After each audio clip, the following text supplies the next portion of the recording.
Next up is poet Ed Gaudet. Our next reader, again, is someone new to me, but I think he's read a few times for Miriam, and his name is Ed Gaudet. Please come up.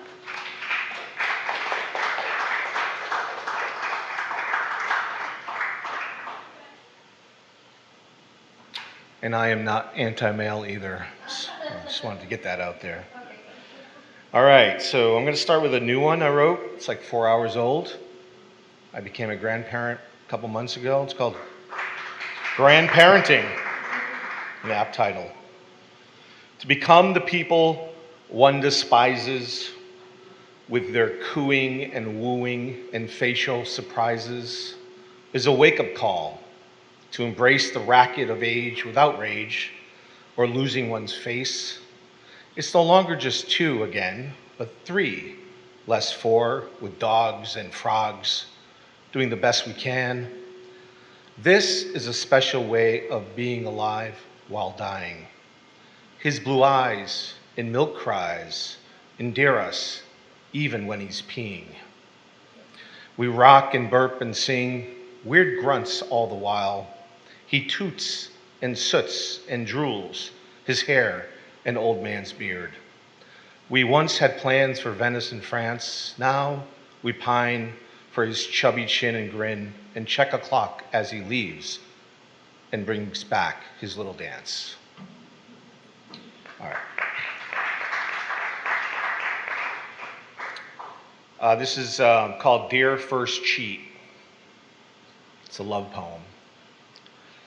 Tonight the embers will fade in the valley of our sister hamlets. Tonight the place you were born is the place you'll die eventually. I'll show up and surprise you with roses, but your candy stripes will be gone. As your stuttering girlfriend says, she's not here, left on break. Some other guy picked you up, maybe held your hand, kissed you. My mistake is believing in the resolute urgency of why most every woman I have known will have their own version of this lover's verse eventually. This one's called Zwick's Farm Road. These are uplifting poems, I know, thanks. This one's called Zwick's Farm Road. This is a street I grew up on. There is a door at the end of a development road where the property walls guard it from lush green greens and marsh fog that cloaks cattails like silent priests burnt from the inside by moonlight and kerosene. The neighbors here don't wave hello, prefer to pull memory down into a dark grin and breathe it out as the faces of girls we forgot to forget. Listen, a blackbird lifts out of this valley, carrying the names of mothers on a porch which still rocks and whispers your first lie to the ghost of a father. I took you here to lay down in the wet leaves where a bottle slept and fire dreamed of becoming the ocean. Time passed. The moon came. We kissed without touching. The stars said nothing. And this one is called The Knotty Pine Experiment, with an epigraph for John Ashbery from the Plywood Years. Time got left out of the equation. In the basement, lust spins faster than a washing machine. Why would she blush, I thought. Don't think too much, lust whispered. She will lock you in. The line was out the bulkhead door, and soon I was a cad. Running the Space Invader table had that effect. I guess a joystick can be a friend, but blacklight never light bright. Who said a hand in need doesn't work as hard? I won't make class. They will wonder if I'm dead.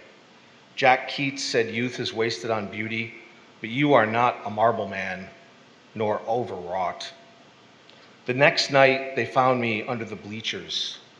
Football and a fifth was comfort then, just like it'll be after we have kids.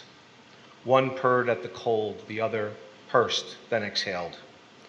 The girls continued to show up, backs against the musty pine boards. We explored our thoughts on Siddhartha. My friend would say, one was salad, two will kill you faster than sirloin. Those were the years when water was only ice, reimagined. soul, the whole world, music, life, love, never a consideration. And then lastly, this is called Bearings. Where we grew up, you never locked. I'm sorry, let me start again. Bearings. Where we grew up, you never knocked, just flew open unlocked doors.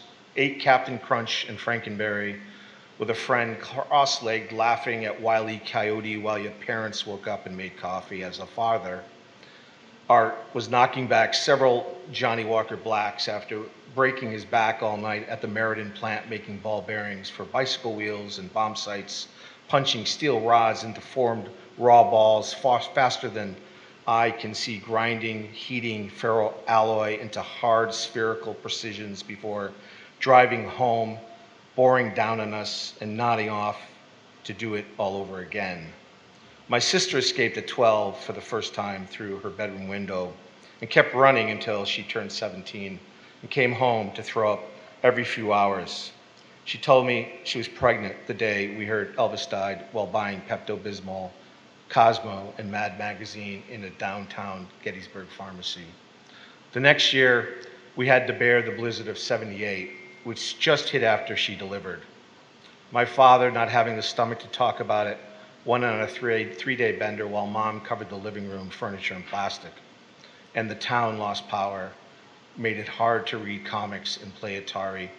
Pong forced us outside, so we built skyscrapers to winter sun, which kept us warm, safe from thunder snow, and home's merciless steel cold. Thanks.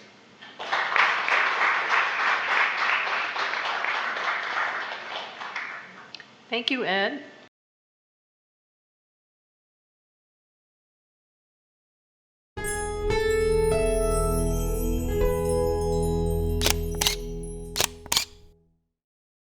Hello, friend.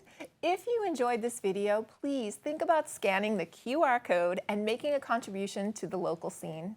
Every dollar is appreciated, and your support helps keep community media alive and our resources free to the community. We'll see you on the local scene.